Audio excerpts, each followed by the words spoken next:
వచ్చి ఈ పాల్గర్ లాంటి ఇష్యూతో పాటుగా మైనారిటీ బుజ్జగింపు స్టేట్మెంట్ ఇస్తూ హిందువులను అవమానించడం, చివరికి దీపావళిని కూడా విమర్శించే స్థాయికి ఉద్ధవ్ థాకరే లాంటి వాడిని ఆశిస్తామా మనం?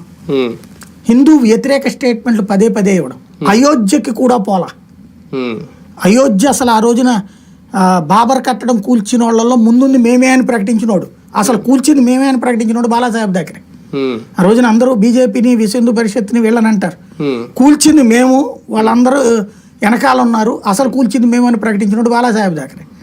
వాళ్ళ అబ్బాయి వచ్చి అక్కడ కట్టిన అయోధ్య రామ మందిరానికి వెళ్ళడానికే నిరాకరించినటువంటి పరిస్థితి అంటే తర్వాత ఇప్పుడు పోవడం అనేది ఒక ఆస్పెక్ట్. అది కూడా వెళ్ళడానికి మళ్ళీ 100 రకాలైనటువంటి ఇష్యూస్, అవన్నీ కూడా క్రమంగా ఒక వెక్సేస్ట్ వచ్చింది. ఇంకోటి ఏంటంటే పాలన పరంగా అంత అసహ్యకరమైన పాలన ఉద్ధవ్ థాకరే పరిపాలన ఇంతవరకు చూడలేదు.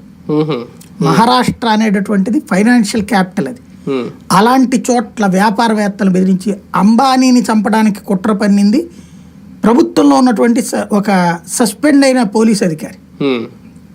అంబానీని డబ్బులు డిమాండ్ చేశాడు చంపకుండా ఉంటానికి, పారిశ్రామికవేత్తలు డబ్బులు డిమాండ్ చేశారు. ఇవన్నీ ఓపెన్ సాక్ష్యమైనవి. అంటే ఇంకో పక్కన ఆదిత్య థాకరే డ్రగ్స్, అమ్మాయిలు, సుశాంత్ సింగ్ రాజ్పుత్ సూసైడ్ అని చెప్పి క్లోజ్ చేశారు కేసు, అతను చంపించినటువంటిది ఇతనేననేటటువంటి ఫీలింగు. ఇవన్నీ కూడా అంటే వీళ్ళిద్దరూ కూడా పుత్ర ప్రేమ పుత్రికా ప్రేమతో తమ బిడ్డల తప్పుల్ని వెనకేసుకొస్తుంటే ఇలాంటి వాళ్ళ పాలన అనేది